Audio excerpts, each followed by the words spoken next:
ఇప్పుడు for example అంటే నేను జస్ట్ ఎగ్జాంపుల్ చెప్తున్నాను. ఇప్పుడు Prabhas cinema 40 crores opening day వచ్చింది, బాహుబలి 2. సాహోకి నేను హిందీ మాట్లాడతాను, ఏదో 22, 23 అంత వచ్చింది.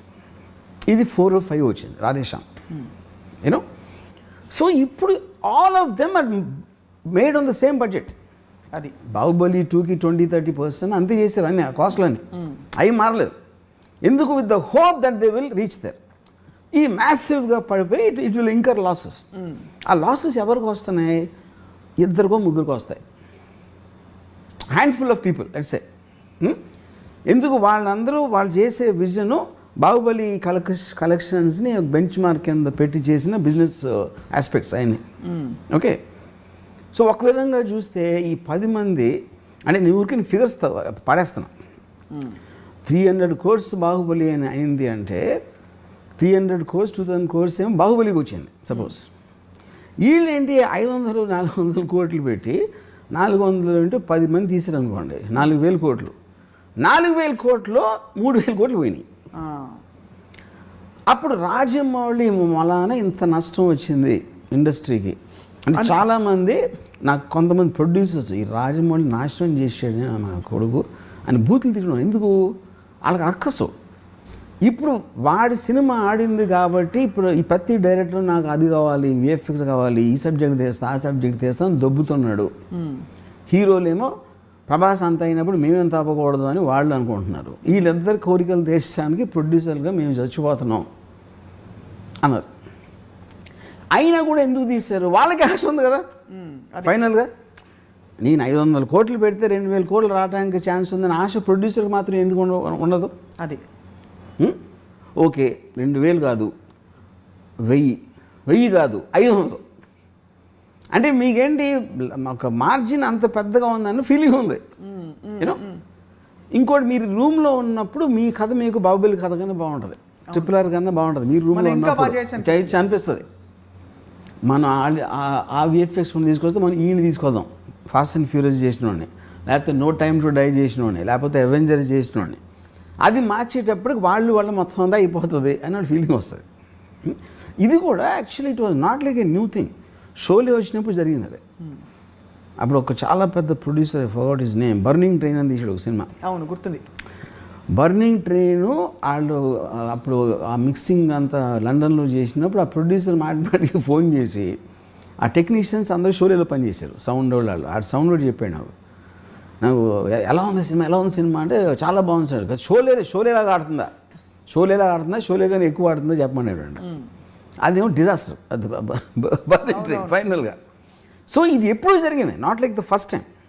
బట్ ఇప్పుడున్న నంబర్స్, స్కేలు, దాని sound in the social media, that is where the whole point is. అది ఓకే. సో ఇప్పుడేంటి, ఒకలాగా చూస్తే రాజమౌళి వలన ఇండస్ట్రీకి 10,000 కోట్లు నష్టం వచ్చింది అనుకుందాం ఒక నిమిషం. కానీ అక్కడ ఒక ఇది ఏంటంటే స్ట్రేంజ్ థింగ్, 10,000 కోట్ల నష్టం రాలేదు. 10,000 కోట్ల నష్టం 2-3 వచ్చింది, 2, 10, 100, 20. డబ్బులని ఇండస్ట్రీ ఎప్పుడు పావు. That is a misconception. ఎవరైనా ఒకరి జేబులో నుంచి ఇంకోటి జేబులోకి వెళ్తారు. మీకు 400 కోట్లు ఖర్చు అయినది అంటే ఏంటి దాని అర్థం?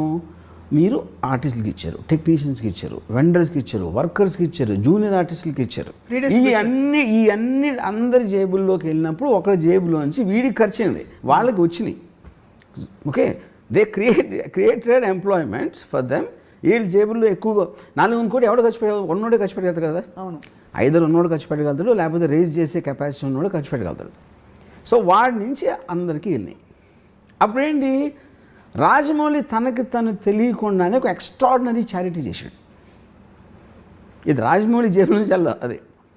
కానీ రాజమౌళి మూలాన వీళ్ళు ఇన్స్పైర్ అయ్యి వాళ్ళు ఏదో చేద్దామని వాళ్ళ డబ్బులని వేరే వాళ్ళకి దానం ఇచ్చారు. ఈ తప్పు రాజమౌళి గారు అంటారు. తప్పు is not the point. By default is actually making people spend money for the sake of other people, not for themselves.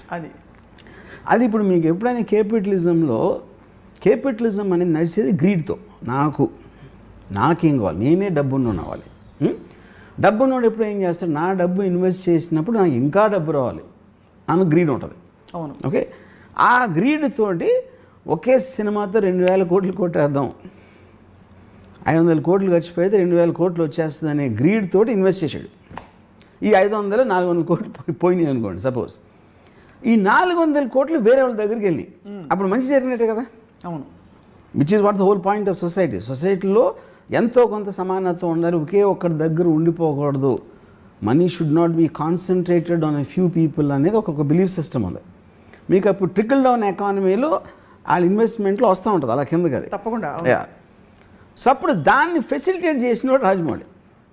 So Rajamouli మొన్న ప్రొడ్యూసర్ రోడ్డు మీదకి వచ్చేసే వాళ్ళు ఉన్నారు, కానీ వర్కర్లు టెక్నీషియన్స్ వాళ్ళందరూ చాలా రిచ్ అయిపోతారు.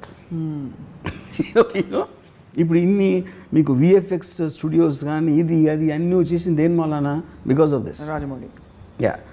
సో అది తను కావాలని చేస్తున్నాడా అది పాయింట్ కాదు. ఇప్పుడు ఎప్పుడైనా మీరు ఈవెన్ ఒక ఎనీ పర్సన్ అతనికి ఉన్న యాటిట్యూడ్, అతను చేసిన దాని గురించి మీకు సైడ్ ఎఫెక్ట్స్ లాగా వస్తాయి, కానీ ఆ టార్గెట్ రాజమౌళికి ఉంటుందని నేను అంటలా. That is not the point. But by default he's working for the welfare of the people in a strange way. So ఒక ఆల్మోస్ట్ ఒక రాబిన్ హుడ్ లాగా. Yeah, you can say Robin Hood, like ఫినామిననే కదా, unintentional Robin Hood. Correct, perfect. Robin Hood ఉన్నోళ్ళ దగ్గర నుంచి నాకు I like this. Rajamouli Robin Hood అంటారు. కరెక్ట్. అంటే గొప్పోళ్ళ దగ్గర నుంచి డబ్బులు కొట్టేసి బేదోళ్ళకి పనిచేయటం. కానీ ఇక్కడ ఒకే డిఫరెన్స్ ఏంటంటే తను కొట్టేయకుండా వాళ్ళతో వాళ్ళే కొట్టేయించబడి అది దేవుడు వాళ్ళే వాళ్ళని దోచుకుని ఇచ్చేస్తున్నారు పేదలకి. యా, దీని ఎగ్జాంపుల్ ఎక్కడ చూశానంటే నేను, యా దట్స్ పాయింట్. ఇప్పుడు నానా పాటేకర్ ఒక అలవాటు ఉంటుంది ఆయనకి, ఏదో ఒక బాబా ఏదో సమ్ కైండ్ ఆఫ్ ఏ ఒక ఆశ్రమం, బాబా అంతే హిజ్ నేమ్ ఇస్. రెమ్యునరేషను నానా పాటేకర్ 4 కోట్లు తీసుకుంటే 2 కోట్లు ఆ ఆశ్రమంకి ఇవ్వాలి. ఇది ప్రొడ్యూసర్. ఓకే, అప్పుడు ఏం చేస్తాడు నానా పాటేకరు? ఆ 2 కోట్లు ప్రొడ్యూసర్ ఇప్పిస్తాడు. నేను ఇస్తానని చెప్పట్లా, నాకు 2 కోట్లు చెక్కు, 2 కోట్లు దానికి ఇమ్మంటాడు. ఓకే, అప్పుడు నానా పాటేకర్ కావాలి. నానా పాటేకర్ 2 కోట్ల 4 కోట్ల పాయింట్ కాదు అది. ఈ 4 కోట్లు ఒప్పుకుంటే ఆడు ఎవరెవరికి ఇమ్మంటే అడిగేస్తాడు. అవును. నానా పాటేకర్ ఉద్దేశం ఏంటంటే వీళ్ళలో గిల్ట్ తెప్పించాలని. అతనే ఇప్పిస్తే దీన్ని నేర్చుకుని ఇంకో 10 మంది చేస్తారని. అప్పుడు ఏంటి, ఇంకోటి ఏంటంటే Rajamouli one of the biggest, అంటే తనకున్న ఒక డేంజరస్ వెపన్ ఏంటంటే సైలెన్స్. అవును, అంతేగా. అప్పుడు తను చెప్పడు ఎప్పుడు ఏమి చేస్తే అసలు సినిమా హిట్ అవుతుంది, సినిమా హిట్ అవ్వటానికి రహస్యం ఏంటని చెప్పడు. అని ఫస్ట్ ఆఫ్ తను చెప్పాల్సిన అవసరం లేదు, అది వేరే విషయం. అప్పుడు ఏమవుతుందంటే తను చెప్పకపోయేసరికి వీళ్ళు ఊహించుకోవడానికి ఛాన్స్ ఉంటుంది. వీళ్ళు రకరకాలుగా ఊహించుకుంటారు. ఇప్పుడు ఫర్ ఎగ్జాంపుల్ నేను ఎప్పుడైనా రాజమౌళితో మాట్లాడినప్పుడు మెసేజ్ ఏదో నేను అడుగుతాను క్వశ్చన్, దానికి తను ఏదో చెప్తాడు. ఇప్పుడు నేను బాహుబలి సినిమాలో ఎంత విజువల్ గ్రాండియర్ ఉన్నా, ఎంత ఎక్స్ట్రాడినరీ విఎఫ్ఎక్స్ ఉన్నా కూడా ఫైనల్గా బ్లడ్ అండ్ స్వెట్ ఉంటుంది. That is the relatable factor. ఒక హ్యూమన్ బీయింగ్కి రిలేటబిలిటీ ఫ్యాక్టర్. ప్రభాస్ దెబ్బలాడుతున్నప్పుడు అతను చెమట లేకపోతే కొట్టినప్పుడు రక్తం, ఆ ఆస్పెక్ట్లో మీకు ఆ ప్రభాస్ క్యారెక్టర్కి విపరీతంగా మనం కనెక్ట్ అయిపోతాం.